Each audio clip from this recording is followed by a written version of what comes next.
Hello student, आप सभी का स्वागत है हमारे यूट्यूब चैनल पर। तो नए सेशन का आगाज हो चुका है 2026-27 का। तो नए सेशन की आज शुरुआत कर देते हैं। और पहला जो चैप्टर रहने वाला है वो हमारा रहेगा आईटीएफ का। आईटीएफ आईटीएफ का जो मतलब है वो क्या होता है, देखो, inverse inverse trigonometric function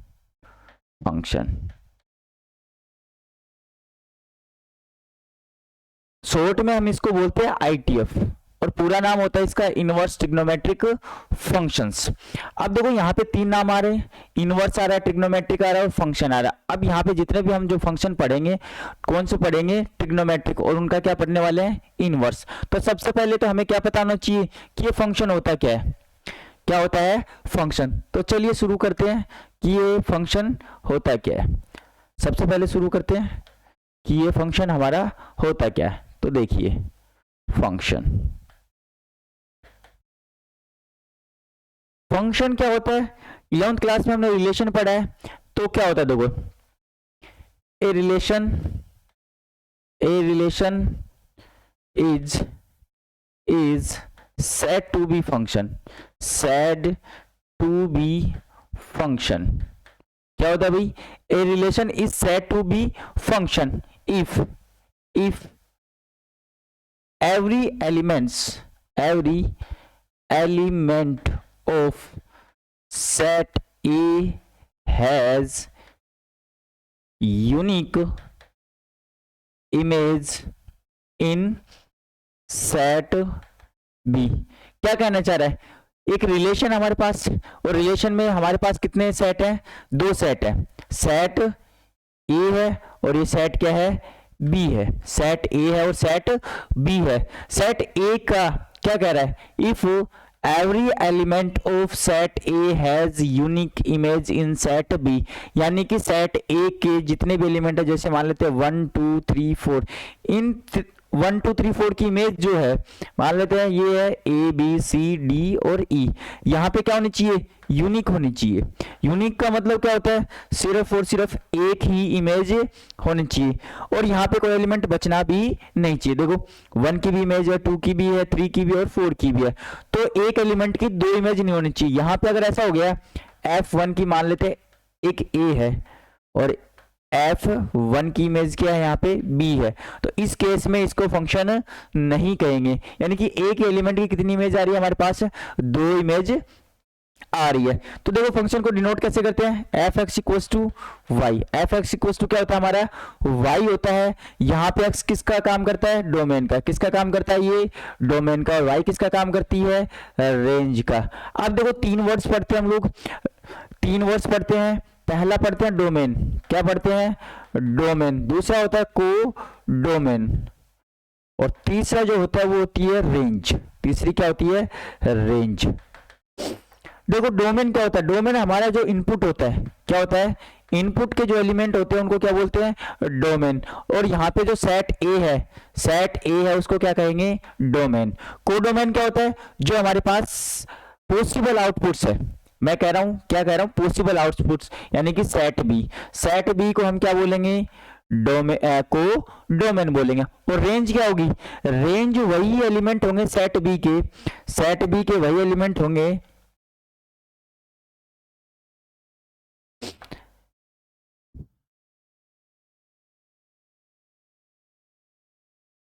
range क्या होंगे? सेट बी के वही एलिमेंट लेंगे जो सेट ए की क्या है? इमेज है। अब देखो यहाँ पे कौन कौन से एलिमेंट है? ए सी डी और ई इमेज है, बी इमेज नहीं है, तो ये रेंज का एलिमेंट नहीं होगा। तो रेंज क्या होगी यहाँ से? ए सी डी और ई। यहां तक बात थी फंक्शन की। एक बार वापस से रिपीट कर लेते हैं।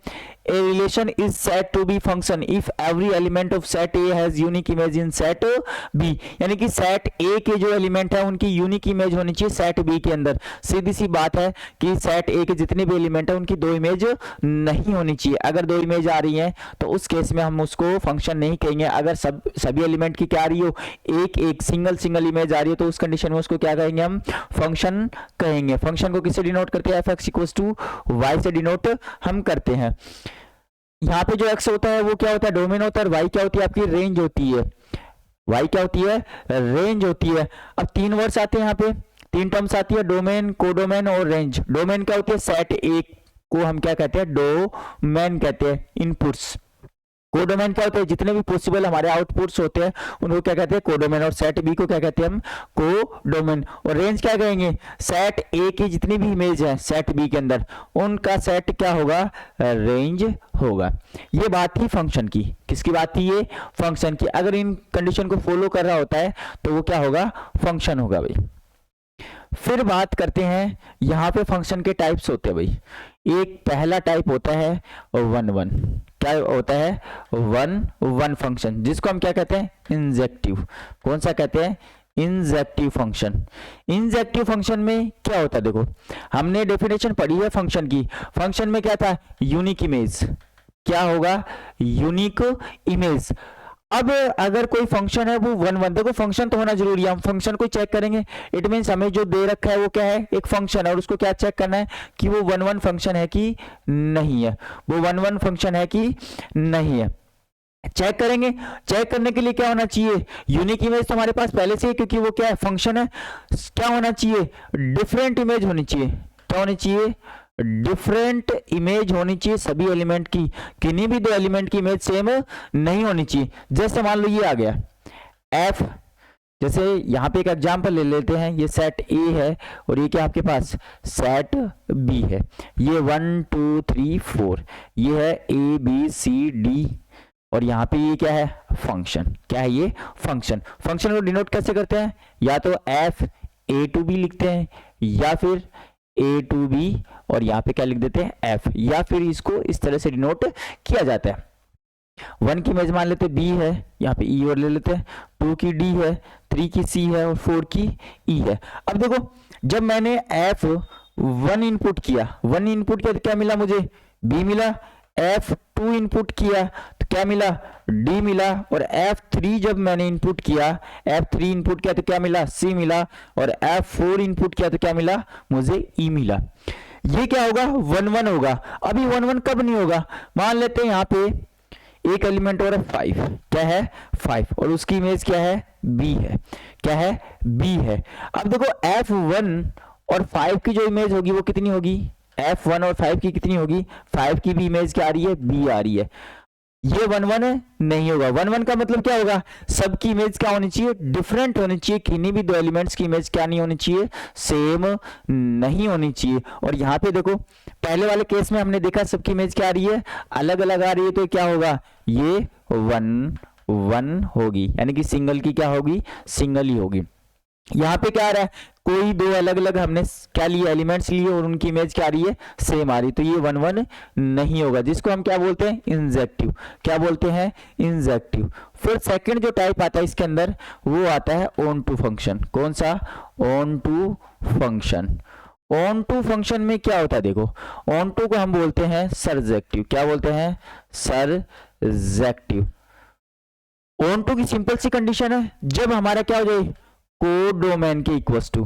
अब देखो हमने 11th क्लास में एक रिलेशन पढ़ा हुआ है। कौन सा पढ़ा हुआ है, कि रेंज होती है, रेंज क्या होती है, सबसेट या इक्वल्स टू होती है किसके, कोडोमेन के।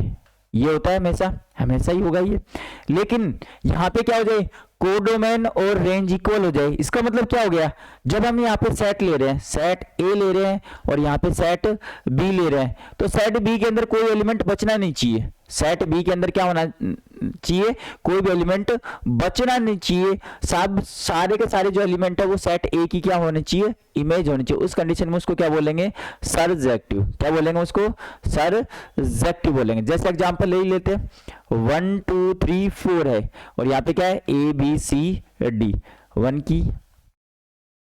देखो क्या सेट, आप पहले इसकी कोडोमेन लिखेंगे। कोडोमेन क्या है आपके पास, सेट बी है, और सेट बी के एलिमेंट कितने हैं, ए बी सी और डी।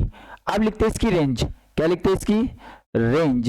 रेंज क्या होगी भाई, रेंज भी ए बी सी और डी होगी। तो कोडोमेन और रेंज क्या आ रही है आपकी, इक्वल आ रही है। कोडोमेन और आपकी रेंज क्या आ रही है, इक्वल आ रही है। इट मीन्स ये क्या होगा आपका ऑन टू फंक्शन, जिसको हम क्या कहते हैं, सरजेक्टिव। और ऐसा कोई फंक्शन हो, हमारे पास जो दोनों कंडीशन को क्या कर रहा हो, फॉलो करता हो, क्या हो, उसको बोलेंगे 1 1 ऑन टू फंक्शन। कौन सा, 1 1 ऑन टू, जिसको हम कहते हैं बाइजेक्टिव। क्या बोलते हैं, बाइजेक्टिव फंक्शन। कोई फंक्शन 1 1 को भी फॉलो कर रहा है और ऑन टू को भी फॉलो कर रहा है, तो उस कंडीशन में उसको हम क्या कहेंगे, बाइजेक्टिव।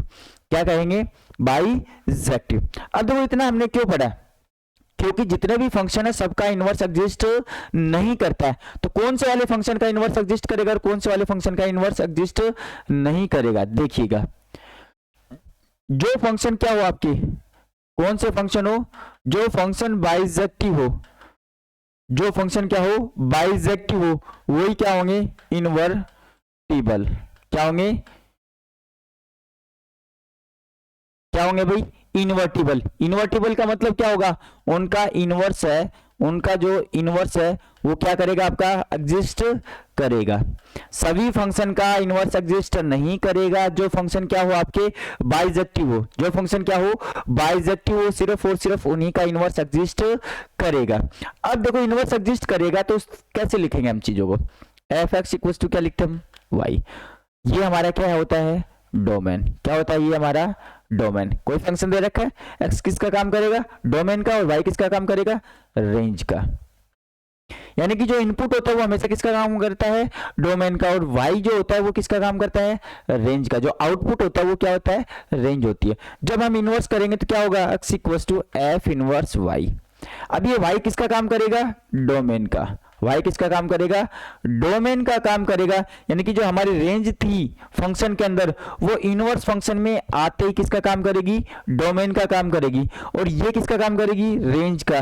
और ये ऐसा बिल्कुल नहीं है कि डोमेन है वो रेंज में कन्वर्ट हो जाएगी, डोमेन आपकी रेंज में कन्वर्ट नहीं होगी। लेकिन ये 100% पक्की बात है कि रेंज है वो किस में कन्वर्ट हो जाएगी, डोमेन के अंदर। तो हमें अगर फंक्शन की रेंज पता है तो इनवर्स फंक्शन में उसकी डोमेन हम आराम से पता कर सकते हैं, क्योंकि रेंज ही क्या हो जाएगी आपकी, डोमेन हो जाएगी। लेकिन आपका जो डोमेन है वो रेंज के अंदर कन्वर्ट नहीं होगा, तो क्या करना पड़ेगा, इस डोमेन के अकॉर्डिंग हमें क्या करना पड़ेगा, नई रेंज को कैलकुलेट करना पड़ेगा। तो चलिए बात करते हैं हम। अब हमारे नाम के आगे क्या था, ट्रिग्नोमेट्रिक, आई टी और एफ। हमने पता कर लिया कि फंक्शन क्या होता है, फिर हमने पता करा ट्रिग्नोमेट्रिक फंक्शन। ट्रिग्नोमेट्रिक फंक्शन का हमें पता ही है। अब क्या सभी ट्रिग्नोमेट्रिक फंक्शन का इनवर्स एग्जिस्ट करेगा क्या, तो देखो ट्रिग्नोमेट्रिक फंक्शन जो होते हैं, ट्रिग्नोमेट्रिक टीएफ, ट्रिग्नोमेट्रिक जो फंक्शन होते हैं वो अपने डोमेन के अंदर, किसके अंदर, अपने डोमेन के अंदर बाइजेक्टिव होते हैं भाई। किसके अंदर, डोमेन के अंदर बाइजेक्टिव होते हैं। और बाइजेक्टिव होते हैं तो उनका क्या करेगा, इनवर्स जो है, इनवर्स जो है वो क्या करेगा, एग्जिस्ट करेगा। क्या है, ट्रिग्नोमेट्रिक फंक्शन है वो अपने डोमेन के अंदर क्या होते हैं, बाइजेक्टिव होते हैं। और बाइजेक्टिव होते हैं तो उनका क्या करेगा, इनवर्स एग्जिस्ट करेगा।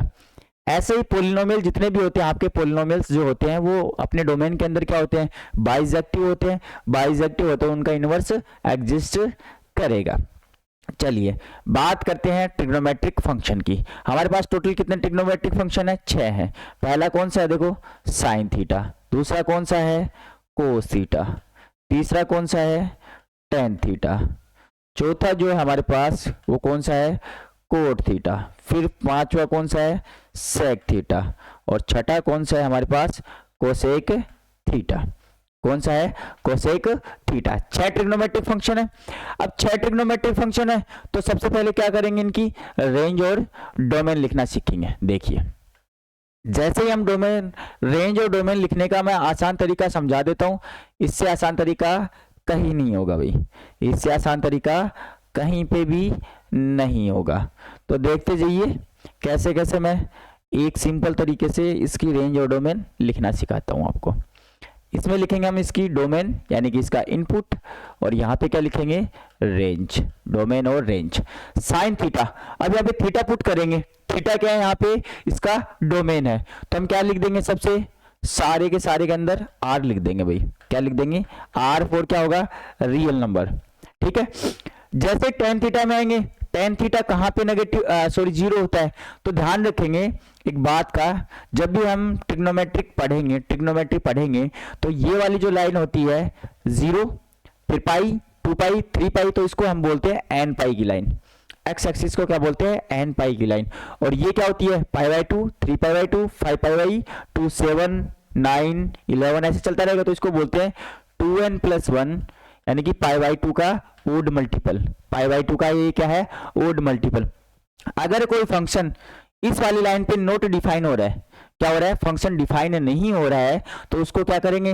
एन पाई पे नॉट डिफाइन बोलेंगे। और अगर कोई फंक्शन यहाँ पे इस वाली लाइन पे वाई एक्सिस के ऊपर क्या हो रहा हो? नॉट डिफाइन हो रहा है, यानी कि डिफाइन नहीं हो रहा है, तो वो क्या बोलेंगे कि पाई बाई 2 के ओड मल्टीपल पे वो क्या नहीं हो रहा? डिफाइन नहीं हो रहा। तो आर नॉट डिफाइन कहाँ होता है?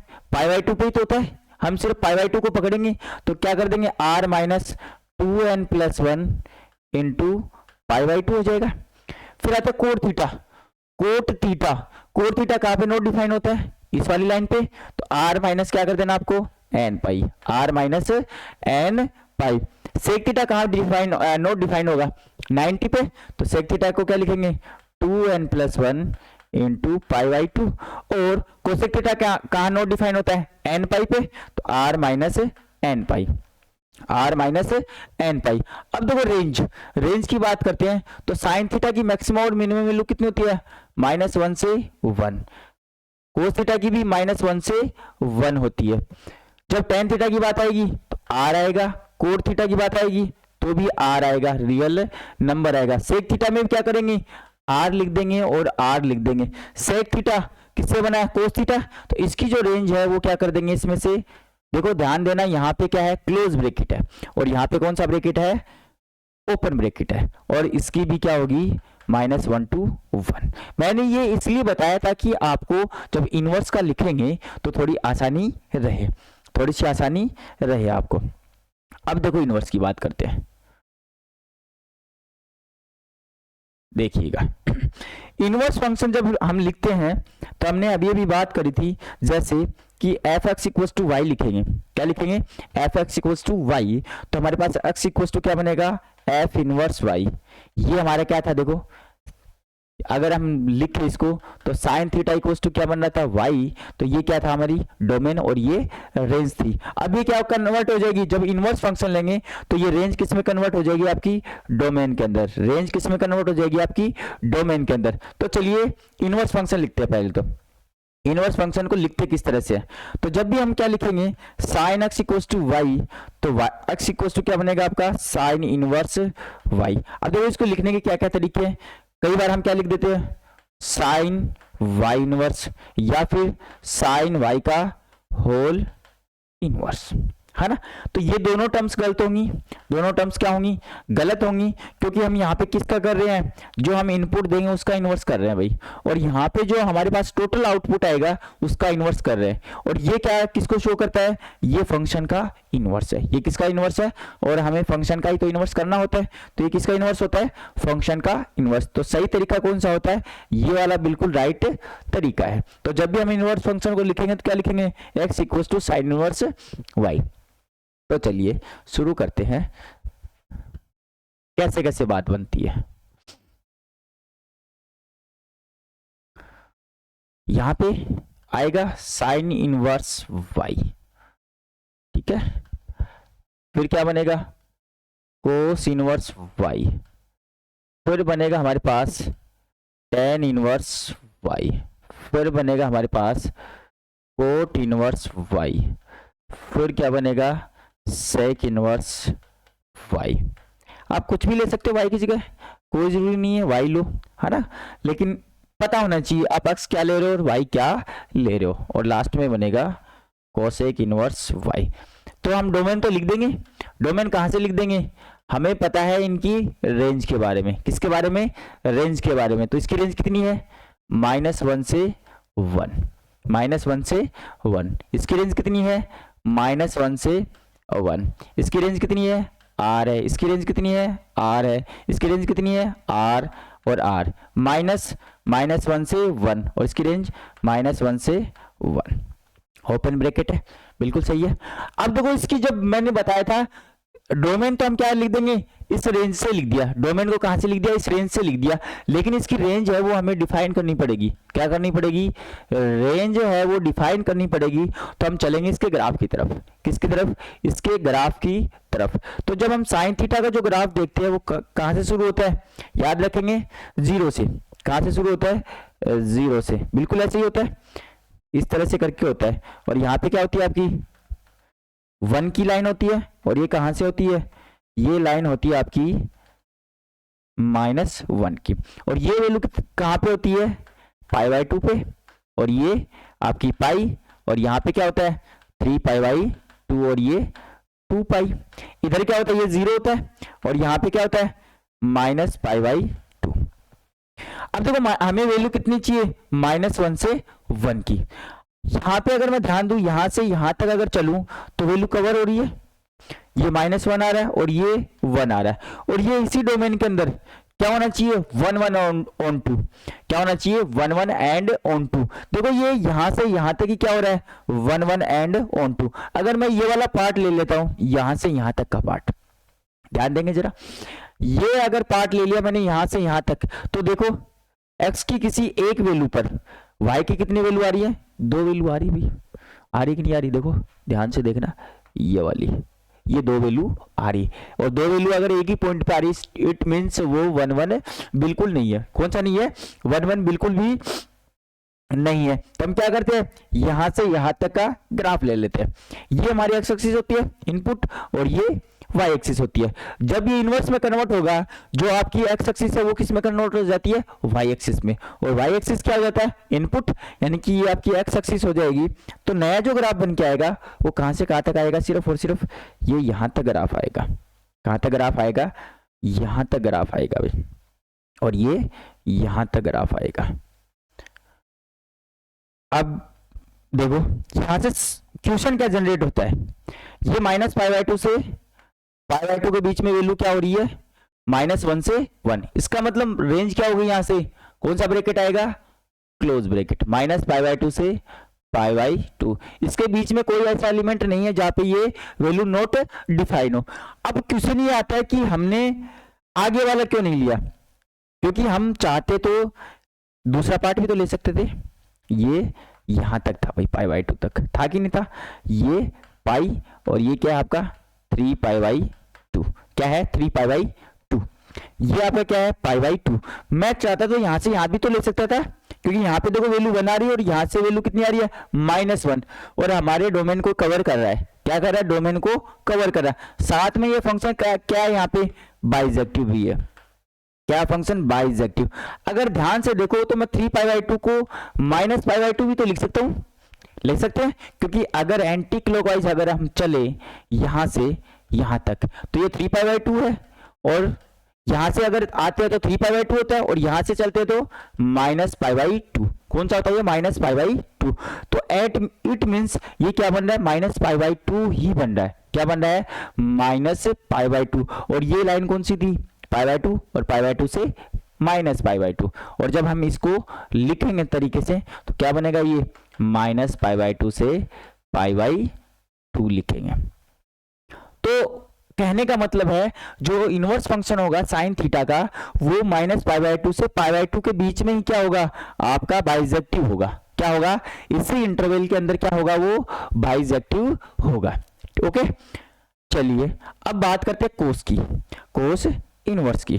तो सबसे पहले क्या करेंगे, हम इसके ग्राफ की तरफ चलते हैं। तो ग्राफ से चीजें अच्छे से समझ में आ जाती हैं, सीधा नहीं रटना है, और सीधा रटोगे तो फिर फायदा ही क्या है उस चीज का, है ना, समझना है। और मैथ्स को तो जितना समझ के करोगे उतना ही अच्छा है, क्योंकि बात समझने में जो मजा है वो रटने में मजा कहीं नहीं है। जो चीज समझ के करने में वो रट के करने में बिल्कुल मजा नहीं देती है। चलिए पहले हम बनाएंगे कोश का ग्राफ। कहां से शुरू होता है, 1 से, ये हो गया भाई साहब, और ये π/2, फिर ये क्या बनेगा आपका पाई बनेगा, ये 3π/2, और यहां से ये एक लाइन और खींच देते हैं, ये किसकी बनेगी, पाई की। ऐसा ही ग्राफ बिल्कुल इस तरफ बनेगा, ऐसे करते हुए, ये -π/2, ये क्या बनेगा आपका माइनस पाई, और यहाँ पे माइनस 3 पाई/2, और ये लाइन कौन सी बनेगी माइनस 2 पाई, और यहाँ पे जो मैक्सिमम वैल्यू होती है इसकी, मैक्सिमम जो वैल्यू होती है वो कितनी होती है 1 होती है, और मिनिमम जो वैल्यू होती है वो कितनी होती है -1। हो गया यहाँ तक।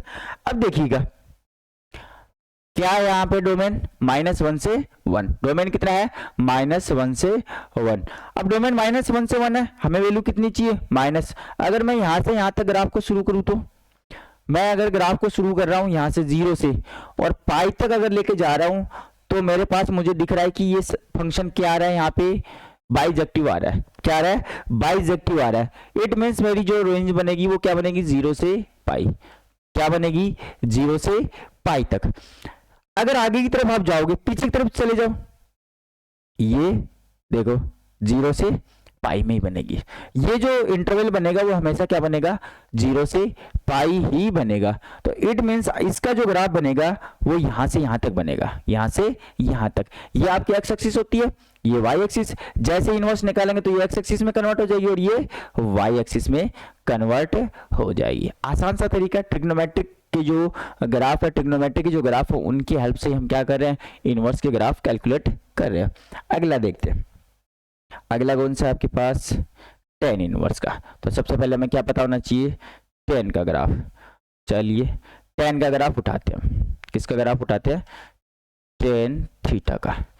देखिएगा टेन थीटा का जो ग्राफ होता है वो किस तरह से होता है, कुछ इस तरह से होता है, और ये यहाँ होता है, और ये लाइन कहाँ किसकी होती है यहाँ से, ये पाई/2 की होती है, और ये माइनस पाई/2 की होती है। अब हमें क्या चाहिए आर चाहिए। अगला जो इसका ग्राफ होता है वो कहाँ से कहाँ तक होता है, देखिएगा ये पाई होता है, और ये 3 पाई/2। ये आर चाहिए, मतलब आर क्या होता है आपका रियल नंबर, और रियल नंबर मतलब -∞ से +∞। ये -∞ से चलता हुआ देखो +∞ तक आ रहा है। इसका मतलब इंटरवल कौन सा हो गया -π/2 से π/2, -π/2 से π/2 के अंदर हो गया। हो गया। अब देखो -π/2 और π/2 इंक्लूड होंगे कि नहीं होंगे, नहीं होंगे। क्यों, क्योंकि यहाँ पे ये फंक्शन क्या हो रहा है, ये फंक्शन नॉट डिफाइन हो रहा है भाई। क्या हो रहा है फंक्शन नॉट डिफाइन हो रहा है। ये फंक्शन क्या हो रहा है आपका नॉट डिफाइन फंक्शन हो रहा है। ये अगर नॉट डिफाइन हो रहा है तो देखिएगा फंक्शन नॉट डिफाइन हो रहा है। अगर नॉट डिफाइन हो रहा है तो इन एलिमेंट्स को इंक्लूड नहीं करेंगे। नहीं करेंगे तो कौन सा ब्रैकेट लगाएंगे ओपन ब्रैकेट। कौन सा ब्रैकेट ओपन ब्रैकेट। इसी तरह से हम कोट इनवर्स का निकालेंगे। कोट इनवर्स का सबसे पहले क्या देखेंगे इसका ग्राफ देखेंगे, और कोट इनवर्स का जो ग्राफ होगा वो भी आसान सा ग्राफ है ना। कोट इनवर्स का ग्राफ किस तरह से खींचते हैं देखो, ये नॉट डिफाइन किस पे होता है 0 के ऊपर। किसके ऊपर होता है 0 के ऊपर होता है। π/2 पे 0 होता है और ये 0। नॉट डिफाइन किस पे होता है ये 0 के ऊपर। कुछ इस तरह से ग्राफ आएगा। तो देखो देखिएगा tan थीटा का ग्राफ किस तरह से था, देखो tan थीटा का ग्राफ था 0 पे और π/2 पे क्या होता है ये नॉट डिफाइन। और यहाँ पे अपना जो कोट इनवर्स होता है वो क्या होता है इस वाली लाइन पे, इस वाली लाइन पे यानी कि 0 पे, फिर पाइप के ऊपर, फिर किस पे होगा, ये उल्टा बना दिया ग्राफ मैंने, हाँ ये ग्राफ उल्टा बन गया। एक मिनट, इसको थोड़ा सीधा कर लेते हैं।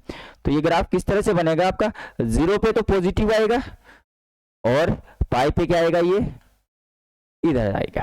ठीक है, इस तरह से चलेगा, इस तरह से ये ग्राफ बनेगा। 0 डिग्री पे क्या आएगा फर्स्ट क्वाड्रेंट आता है तो ये 0 पॉजिटिव। अब देखो ये यहां से यहां तक हमें क्या दे रहा है नॉट डिफाइन दे रहा है, और वो वैल्यू क्या होगी, ये लाइन कौन सी थी जिसपे नॉट डिफाइन हो रहा है पाई पे, तो हम लिख देंगे 0 एंड पाई। और 0 और पाई पे नॉट डिफाइन हो रहा है, इसका मतलब कौन सा ब्रैकेट आ जाएगा ये ओपन ब्रैकेट। इसी तरह से सेक का निकालेंगे तो सेक का डायरेक्ट निकाल सकते हैं, और नहीं निकाल सकते तो मैं अभी 1 मिनट के अंदर बना देता हूं, कोई ज्यादा बड़ा काम नहीं है। देखिए देखिएगा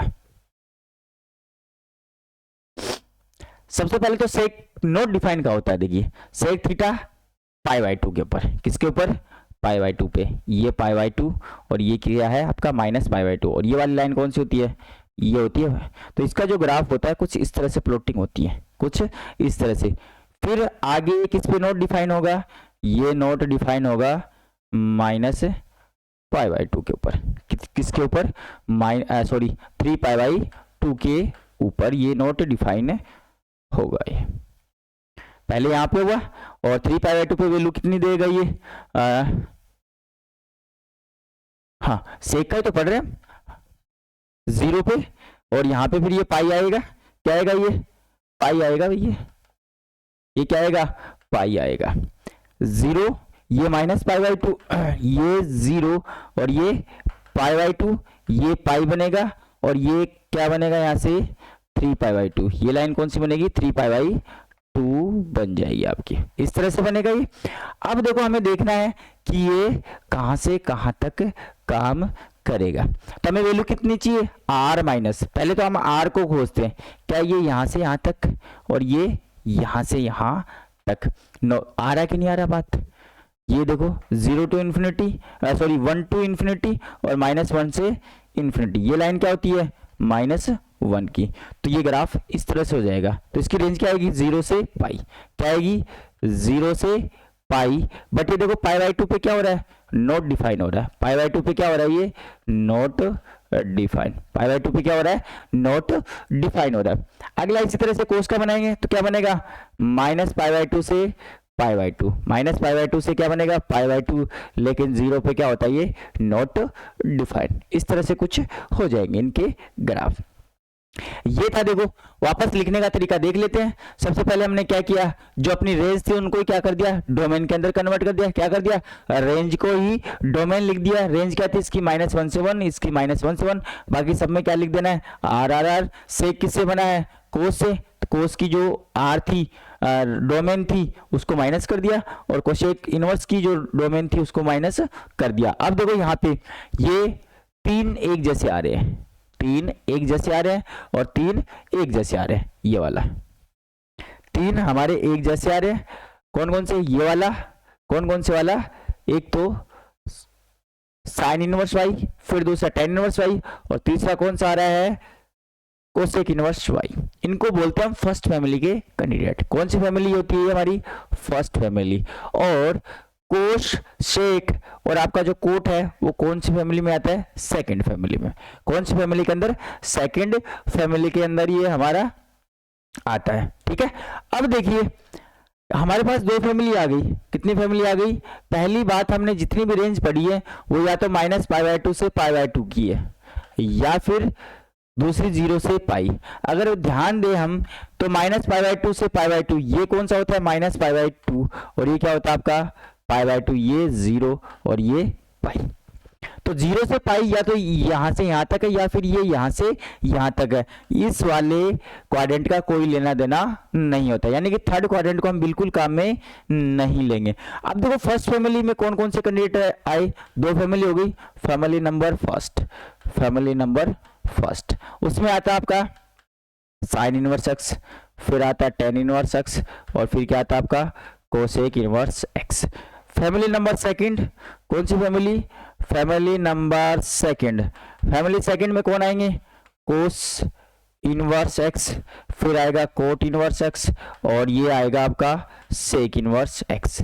आगे 2 फैमिली में डिवाइड कर दिया। अब ये फैमिली से हमें फायदा क्या होगा, हमें पता लग जाएगा कि वैल्यू अगर माइनस दे रखी है तो कौन सा लेना क्वाड्रेंट, और प्लस दे रखी है तो कौन सा क्वाड्रेंट। देखिएगा जब पॉजिटिव की बात हो, क्या हो, पॉजिटिव अगर वैल्यू दे रखी है, जैसे मान लो आपको साइन इनवर्स 1/रूट दे रखा है, या फिर टेन इनवर्स √3 दे रखा है, और दे रखा है आपको कोसेक इनवर्स 2 दे रखा है, इस तरह से दे रखा है, तो हम कौन से का यूज करेंगे, क्वाड्रेंट फर्स्ट। कौन से क्वाड्रेंट का, फर्स्ट का, यानी कि क्वाड्रेंट फर्स्ट के अंदर फर्स्ट फैमिली और सेकंड फैमिली दोनों क्या होंगी, पॉजिटिव होंगी। अगर पॉजिटिव वैल्यू दे रखे तो हमें किसका यूज करेंगे, फर्स्ट क्वाड्रेंट का। कौन से क्वाड्रेंट का, फर्स्ट क्वाड्रेंट का। यहाँ पे भी 2 केस जनरेट करेंगे, क्योंकि फर्स्ट फैमिली के कुछ कैंडिडेट साइन और कोसेक क्या है, यहाँ भी पॉजिटिव होंगे और यहाँ भी पॉजिटिव होंगे। उस केस में 2 केस बनेंगे हमारे पास। लेकिन हम डायरेक्ट ही कर लेंगे। फिर देखो जब बात आ रही है नेगेटिव की, तो सेकंड जो फैमिली है वो यहाँ पे क्या होगी, नेगेटिव। क्या होगी, नेगेटिव। और फर्स्ट फैमिली है यहाँ पे क्या होगी, नेगेटिव। जब भी नेगेटिव वैल्यू आ रही है, जैसे मान लो ये आ रही है, तो हमेशा क्या लेंगे, फोर्थ क्वाड्रेंट को। और यहाँ पे फोर्थ क्वाड्रेंट को लिखेंगे 0 माइनस थीटा। क्या लिखेंगे, 0 माइनस थीटा। और सेकेंड क्वाड्रेंट को क्या लिखेंगे, पाई माइनस थीटा। क्या लिखेंगे, पाई माइनस थीटा। बात आई समझ में। देखो दो फैमिली में हमने इसको ब्रेक कर दिया है। फर्स्ट फैमिली में कौन कौन से कैंडिडेट है हमारे पास, sine inverse x, tan inverse x और cosec inverse x. Second family में कौन है, cos inverse x, sec inverse x और कोट इनवर्स एक्स। ठीक है। जब बात आ रही है पॉजिटिव वैल्यू की, तो फर्स्ट क्वाड्रेंट को हम लेंगे। क्या लेंगे, फर्स्ट क्वाड्रेंट को। फर्स्ट फैमिली और सेकंड फैमिली दोनों ही क्या होंगे, इसके अंदर पॉजिटिव होंगी। जब बात आ रही है नेगेटिव वैल्यू की, तो जब नेगेटिव की बात आ रही है तो सेकंड फैमिली को क्या लेंगे, सेकंड क्वाड्रेंट के अंदर नेगेटिव। और फर्स्ट फैमिली को किस में लेंगे, फोर्थ क्वाड्रेंट के अंदर लेंगे। एक दो क्वेश्चन करके देख लेते हैं। देखिए क्वेश्चन नंबर फर्स्ट, क्या करना आपको, प्रिंसिपल वैल्यू फाइंड आउट करनी है भाई। प्रिंसिपल वैल्यू फाइंड आउट करनी है, प्रिंसिपल वैल्यू। जैसे मान लो आपको दे दिया साइन इनवर्स और यहाँ पे दे दिया 1/√2। देखो बाहर जो इनवर्स दे रखा है, अंदर भी उसी का फंक्शन बनाएंगे, यानी कि साइन की फॉर्म में ही 1/√2 को लिखेंगे। एक बात का ध्यान रखेंगे, हमारे पास था sine x equal to y. हम क्या इनपुट कर रहे थे, एंगल इनपुट कर रहे थे। क्या कर रहे थे, एंगल इनपुट। और यहाँ पे क्या मिल रहा था, हमें कोई नंबर मिल रहा था। क्या मिल रहा था, हमारे पास कोई नंबर मिल रहा था। अब जब हम इसका इनवर्स लेंगे तो एक्स इक्वल टू क्या लिखेंगे, साइन इनवर्स वाई। वाई क्या होगा आपका, नंबर इनपुट करेंगे तो आउटपुट में क्या मिलेगा आपको, एंगल मिलेगा। आउटपुट में क्या मिलेगा आपको, एंगल मिलेगा। तो देखो ये नंबर मिल रहा है तो क्या लिखेंगे, साइन इनवर्स। कितने डिग्री की वैल्यू होती है, मैंने बताया था कि फर्स्ट फैमिली का कैंडिडेट है, कौन से क्वाड्रेंट में पॉजिटिव होगा, फर्स्ट वाले में। और फर्स्ट को डायरेक्टली लिखेंगे साइन π/4। क्या लिखेंगे, साइन पाई। जब इनवर्स फंक्शन और फंक्शन साथ में आ जाते हैं तो दोनों एक दूसरे को क्या कर देते हैं, न्यूट्रल कर देते हैं। तो वैल्यू क्या बचेगी, π/4। हमें हमेशा चेक करना पड़ेगा जो वैल्यू आई है हमारे पास, जो प्रिंसिपल वैल्यू आई है वो इसके रेंज के अंदर मैच कर रही है कि नहीं कर रही है। रेंज के अंदर मैच कर रही है तो इसकी प्रिंसिपल वैल्यू होगी, और रेंज के अंदर मैच नहीं करी तो प्रिंसिपल वैल्यू नहीं होगी। तो मुझे पता है कि साइन इनवर्स की जो रेंज है वो क्या होती है, -π/2 से π/2 तक होती है भाई। मैच करिए, इट मीन्स ये इसकी क्या हो जाएगी, प्रिंसिपल वैल्यू। अगर ये हमारे पास क्या हो, नेगेटिव हो, क्या हो, नेगेटिव, तो साइन इनवर्स और -1/√2। अब देखो फर्स्ट फैमिली नेगेटिव कहाँ होती है, फर्स्ट फैमिली नेगेटिव होती है फोर्थ क्वाड्रेंट के अंदर। तो क्या लिखेंगे, साइन इनवर्स। बाहर जो भी ट्रिग्नोमेट्री इनवर्स दे रखा है उसी का फंक्शन लिख देंगे, साइन लिख दिया। फोर्थ क्वाड्रेंट की बात हो रही नेगेटिव है तो इसकी वजह से क्या जाएगा, 0। यानी कि फोर्थ क्वाड्रेंट को क्या लिखेंगे, 0 माइनस, ये कितने डिग्री की होती है, π/4। क्या होती है, π/4। ये दोनों मिलके क्या करेंगे, एक दूसरे को न्यूट्रल। वैल्यू क्या आएगी, 0 माइनस π/4। क्या बना, 0 माइनस π/4। क्या वैल्यू होगी, -π/4। और ये बिलोंग्स टू किस में करेगी, इसकी रेंज के अंदर। और रेंज क्या होती है इसकी, -π/2 से π/2 के अंदर। -π/2 से π/2 तक होगी। इट मीन्स ये इसकी क्या है, रेंज में मैच करे तो इसकी प्रिंसिपल वैल्यू कितनी हो जाएगी, -π/4। आगे क्वेश्चन करते हैं कल की क्लास में। आई होप आपको समझ में आया होगा। अगर फिर भी आपको कोई डाउट बचता है तो आप हमें कमेंट सेक्शन में जरूर मेंशन कीजिएगा, और बेझिझक होकर आप पूछ सकते हैं।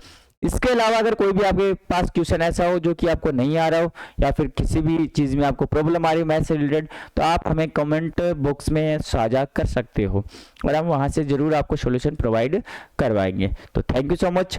अगर आपको क्लास अच्छी लगी हो तो अपने दोस्तों को ज़रूर शेयर कीजिएगा। और ये जो क्लास होने वाली है, अभी जो सेशन चलेंगे, वो आपकी एग्ज़ाम के अंदर, बोर्ड के एग्जामिनेशन के अंदर आपको अच्छा बूस्ट करेंगे। साथ में आप अगर जेई की तैयारी कर रहे हो, या फिर एनडीए या फिर एयरफोर्स नेवी की तैयारी करने की सोच रहे हो, तो आपके लिए बहुत ही अच्छा बैच रहने वाला है, क्योंकि एनसीईआरटी के अलावा हम बहुत सारे क्वेश्चन इस सेशन के अंदर सोल्व करेंगे। तो थैंक यू सो मच, बने रहिए हमारे साथ नेक्स्ट क्लास में भी।